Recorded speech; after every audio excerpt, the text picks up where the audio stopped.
the Jeep Gladiator unseat the Toyota Tacoma for the #1 spot?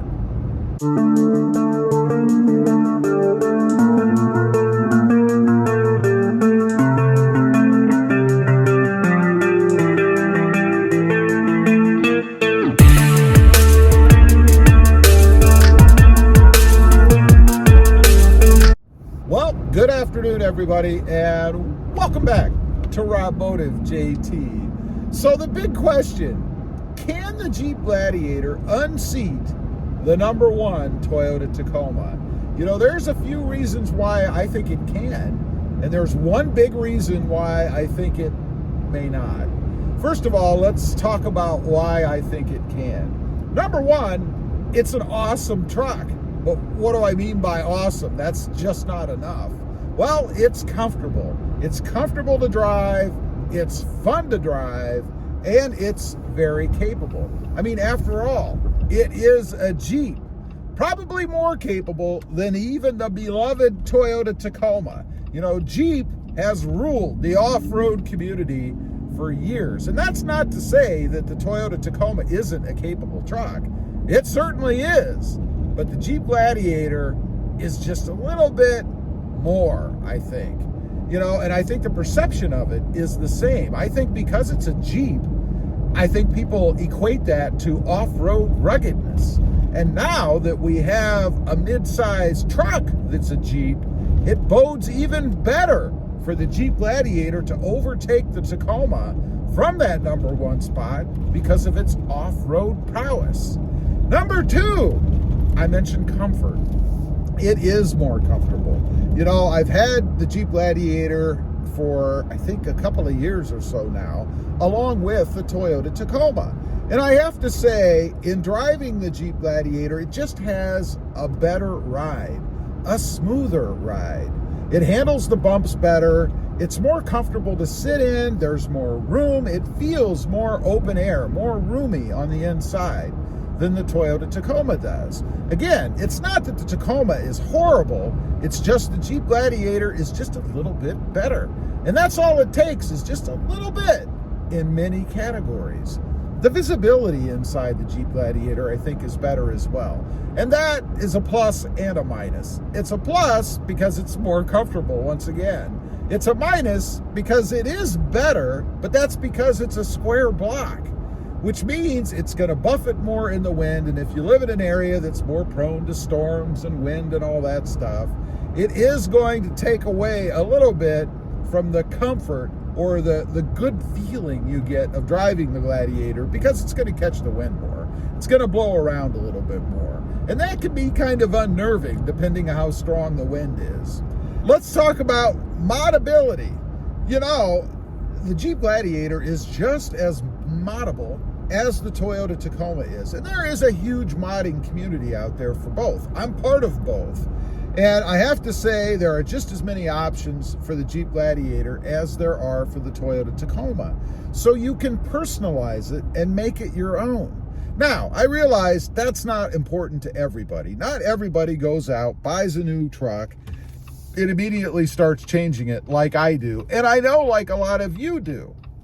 But it's definitely a positive for the Gladiator because it's the same as the Tacoma as far as that goes. So you're not going to lose anything as far as modability goes in going with the Jeep Gladiator. You can customize it and you can certainly make it your own.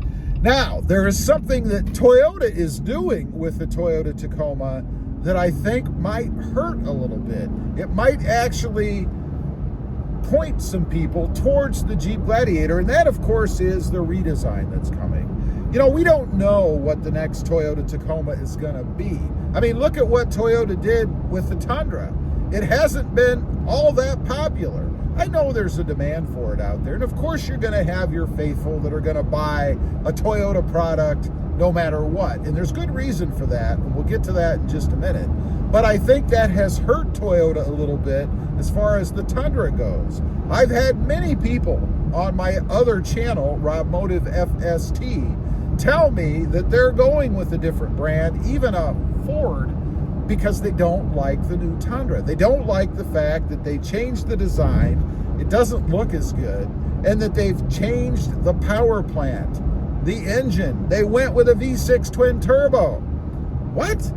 You have to have a V8, I think, to be a viable, good option in a full-size truck, and Toyota took that away. No more V8 option, and I think it's hurt them. So when we look at the Tacoma, they're looking to make a change there as well. As I mentioned, we don't know what the truck is going to look like.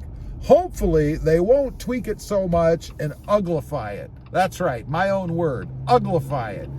It has to remain the best looking truck in the market, which it is right now. I think it will really hurt them if they ruin the way that the truck looks. But that's not the most important part, because again, we do have the Toyota faithful out there that would probably buy it no matter what, unless is the engine. Toyota is going with a 4-cylinder turbo. We don't know if it's a twin turbo. I'm assuming it's going to be a 4-cylinder twin turbo. But what's that going to do for the power of the truck?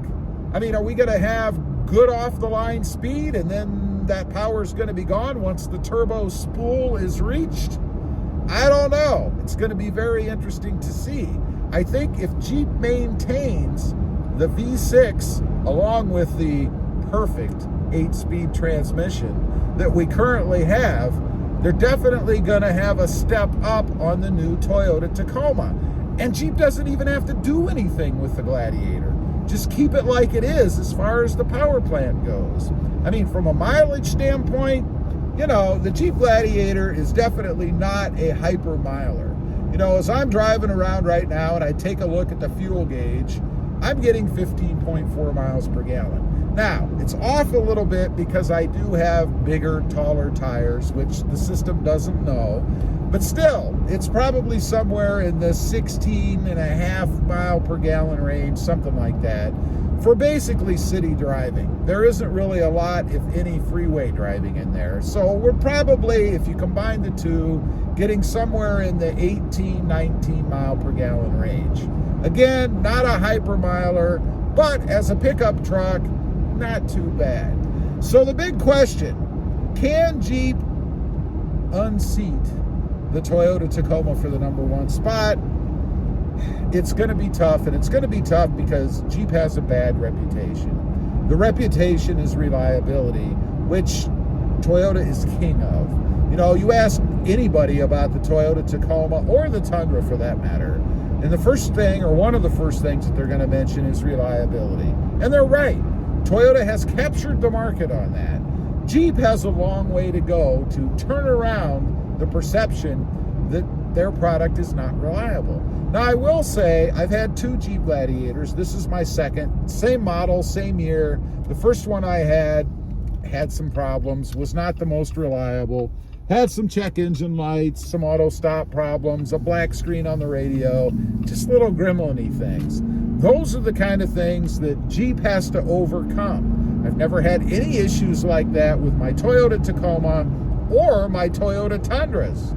So it's a big hill to climb, I think, for Jeep.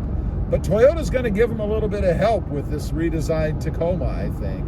So all Jeep has to do is make sure that they're putting reliable, quality parts in the Jeep Gladiator, and I think it's possible that they could unseat the Toyota Tacoma in the upcoming years. Again, also heavily dependent on what Toyota does with the Tacoma, but I think it can happen. Anyway, leave a comment. Let me know what you think. Is it possible that Jeep could unseat the Toyota Tacoma for the #1 spot? I'd be curious to know. Also, real quick, I do have 2 additional channels. Rob Motive FST, all about full-size trucks, and Rob Motive, all about my 2021 Toyota Tacoma. Check them out, and if you're interested, why not subscribe? Don't forget to click that notification bell so that you don't miss out on upcoming videos. And do me a favor, smash that subscribe button on the way out. Thanks for watching.